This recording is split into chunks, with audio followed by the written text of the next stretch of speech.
What up, Space Fam? Goes in here from AnimeUproar, back at it again to discuss the latest developments in the Demon Slayer story. This is by far the most unbelievable and crazy chapter we've seen in a while, so make sure to stay tuned for that. If you enjoy these Demon Slayer reviews and want to keep them coming, the best thing you can do is smash that like button and share this video with a friend. If you haven't, be sure to subscribe, and this is crucial, hit that notification bell or you will miss future Demon Slayer chapter reviews. Obviously, there will be spoilers in this video. I'm talking about the latest Demon Slayer chapter, chapter 199 after all. You can bet chapter 200 is also going to be a big chapter. Now without further ado, let's jump into it. As you'll remember, the last chapter finished off with the sun rising. It looked like Muzan all but ate Iguro, and Tanjiro and the rest of the Slayers present were doing their best to keep Muzan pinned to the wall. This chapter starts exactly where we left off, with the sun peeking through distant mountains. This chapter is called Millennial Dawn. The chapter name seems to be focused on Muzan, who has lived around 1,000 demon years, and finally after a millennium, he's going to experience the dawn as a demon.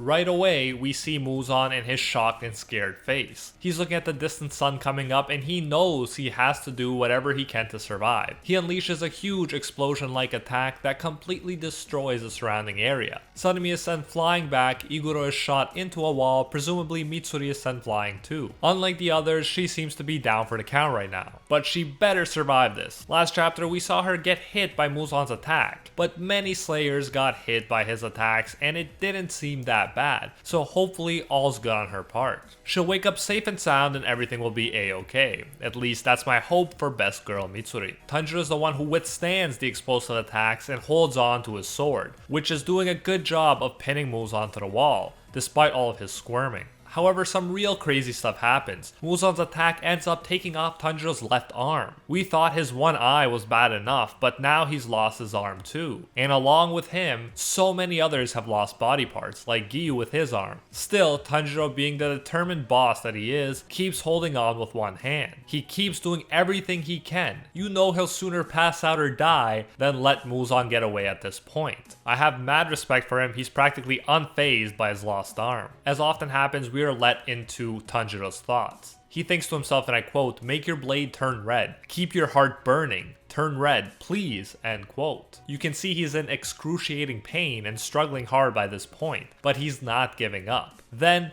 just when he needs it most, he gets support from Giyu. Remember, Giyu lost one arm and now Tanjiro lost one arm, so now they grip the sword together, one hand apiece. Team frickin' work. They're making up for each other's weaknesses, and the memory of Kyojuro Rengoku is very much being channeled here. Tanjiro told himself to keep his heart burning, in other words, to not give up hope. When Tanjiro and Giyu grip the sword together, we see Rengoku's flame Tsuba on the sword as well. He's still inspiring Tanjiro and the rest. He's still very much alive within their burning hearts. We get a shot of Giyu and Tanjiro together, which in my view very much channels Gohan and Goku's father-son Kamehameha moment against Cell. It's fitting too because Muzan is also a big bad boss who's trying to become the perfect life form. Try as he might, Muzan fails to unpin himself and starts coughing out blood. By now, the sun is out enough for Muzan's face to begin to burn. Here it is, boys. Our Slayers have worked so hard and it paid off. The sun is up and they managed to keep Muzan here long enough for it to burn him. This is the moment where things really start to get crazy. Muzan is thinking to himself just as Tanjiro was thinking a few moments ago. He thinks about shrinking his body but decides against it since he would just burn up in an instant. He decides he will use his flesh as armor to protect himself. Then we get some Akira type transformation. Muzan starts growing into a giant blob of flesh. Interestingly enough, he takes on the appearance of a baby, albeit a kind of gross vampire baby. People might have different opinions about this, but I think it works. The mangaka has been building up Muzan, especially lately, as a kind of pathetic victim of fear rather than as an invincible monster. His greatest fear is dying. He can't face his own mortality bravely like Muichiro and Rengoku did. Muzan is willing to do anything to just stay alive, and that's what turned him into a monster. He's willing to break any rule and cross any moral line in order to extend his life. That fear of death is what turned him into a monster and continues to make him monstrous. Metaphorically speaking, just like a baby may not want to leave the safe and comfortable womb of its mother to face the unknown, Muzan fears facing the unknown of death. and as a result, in effect, he reverts back to a baby, acting without principles, just trying to hold on to what's safe and comfortable. Even though he's the big bad boss of the series, he's also just a big baby who lives a life based on fear. This is why I think the choice to depict Muzan in this way was actually perfect. Giyu notices that Muzan is getting bigger and Tanjiro gets frickin' swallowed up by Muzan's flesh. Again, this is very similar to Akira, where Tetsuo swallowed up his friend in this way too. It seems clear to me that the mangaka is channeling both the ending of the Cell Saga and especially the ending of the Akira movie. These beyond cool references suggest that we are in fact reaching the end of Demon Slayer 2, or at the very least, the end of the Muzan saga. Giant baby Muzan starts crawling with his flesh burning. He's trying to find shade before he burns into nothing. Since he now has a lot of flesh, that gives him more time. We see Kiria, clearly worked up and worried. Kiria tells people that they can't let Muzan escape. A bunch of Demon Slayers from the high window of a building drop a giant bookcase on Muzan. Hashtag knowledge is power. Again, the mangaka wants this to be a team effort. Even the non-OP Demon Slayers can help slow Muzan down in their own way. Then we get a scene I didn't think we'd see. Two Demon Slayers drive cars right into Muzan, so they too are helping without using crazy breath styles, red blades, or demon marks. Muzan destroys one car with his fist, giving us a sense of how big he is right now. Other Demon Slayers go on to block his way with train cars. One Demon Slayer member thinks to himself that they have to stand firm since the pillars can't fight anymore. I really love how all of these guys managed to contribute to the fight. Everyone has a role to play, and although these guys may not be as strong, they are brave, willingly risking their lives to help in any way they can. Kiria begins to cry, telling them to fall back because Muzan is about to kill them, but they don't. They want to slow down Muzan as much as possible, even if it means death. Mad respect for these guys. Luckily for them, the pillars are not done yet. Sanemi cuts off the arm Muzan was gonna use to hit the Demon Slayer members. Sanemi himself is exhausted, but Muzan keeps freaking going. He starts climbing over the train car, but then a chain appears around Muzan's neck and pulls him back. It is Gyomei, of course. He's made a reappearance and Demon Slayer core members are helping him pull Muzan back. They succeed and Muzan falls backwards as he continues to burn in the sunlight. Kiria is begging for him to disintegrate already, and his sister is praying to whoever she can, to her dad, mom, sister, and God, and this makes sense because they need all of the help they can get.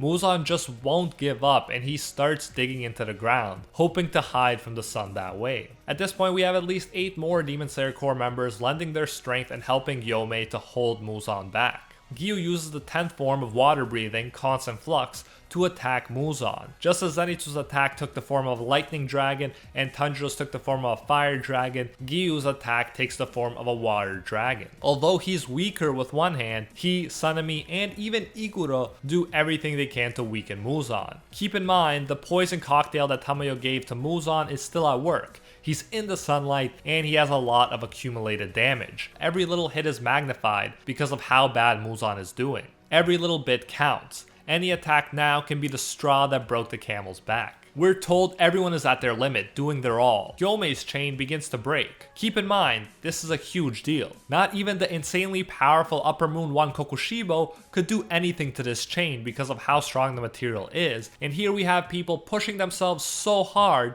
that it freaking broke. Muzan has his face well into the ground at this point, but then we get a glimpse of Tanjiro's hand and sword inside Muzan's flesh. As with Akira, it doesn't kill him. He's alive within the huge blob of flesh. I think we all expected that, which is why I didn't freak out or assume he was dead when he initially got absorbed. Then, from his position, he does what the others couldn't. He gets a huge cut around Muzan's face, causing him to raise his head in pain. The sun hits him and he begins significantly disintegrating. He just looks like a crying, distressed baby, which again, I don't think is a coincidence. And that is the end of this chapter. Everyone has been going beyond plus ultra here. They're all at their limits, but they just threw everything they could at Muzan, and it appears to have paid off. We're going to get a chapter next week, and boy am I hyped. It looks like it's over, but the mangaka purposely didn't have Muzan disappear into nothing yet. She still wants to build suspense, but I don't see a way out of this for Muzan right now. Let me know if you do in the comments.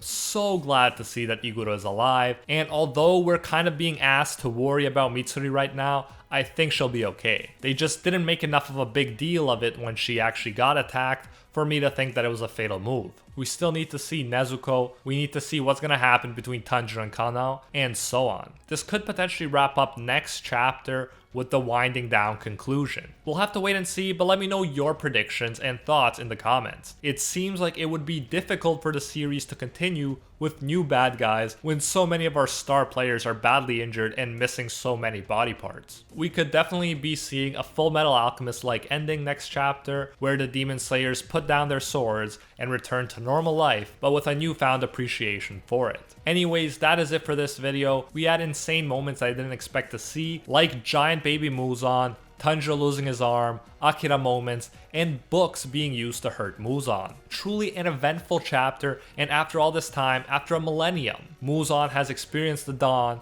and he's disintegrating. Everyone's seemingly gotten their revenge, and Yorichi's life purpose has come to fruition. He has, albeit indirectly, led to the fall of Muzan. If next chapter is a happy ending, we can say that these characters definitely deserved it. If you enjoyed this review, make sure to smash that like button and share this video with a friend. If you haven't, be sure to subscribe, and this is crucial, hit that notification bell or you will miss the next Demon Slayer chapter review, which could just be the very last one. After all, it's the big 200th chapter, so it wouldn't be surprising if the mangaka chose that important milestone to end it on. A special thank you goes to our patrons over on Patreon who help us survive YouTube issues and who help make videos like this one possible. First and foremost, I want to thank our The One Tier patrons, the ones who stand atop all clans: Steven Ingrata, Alola Nontem, The World, Steelers, The School Bus, Tyson Quarino, Acquire Respect, Pate Hefa, and Chris Low Key. And I can't forget our Pro Hero tier patrons, the one and only Gilgamesh, Nothing But a Fan, Jason Wilson, Oden, Anatoly Kazatsky, Alpha Dio, Angel Cruz, Team Sparky 65, Rohan Kapoor, Cricket XP, $50 Beat, Ted No Ted, Jalter, Joe Stanton, Very Gucci, Jessica K. LaFawn, Alicia Actor, Emperor Otaku, and JCC Waka. Thank you all so much. If you enjoy our work, you can support more of it by going over to patreon.com/AnimeUproar and becoming a patron today for as little as $1. If you do so, you'll get your name featured in future videos alongside these amazing people right here, and you'll even get access to our private patron-only Discord where we talk about anime, life, and of course, dank memes. So check out patreon.com/AnimeUproar, link in the description if you're interested. You can also now join the YouTube channel and support more content that way if you prefer. Whichever way you choose to support us, you can get the same great benefits. Thanks again, and until next time, see ya, Space Cowboy.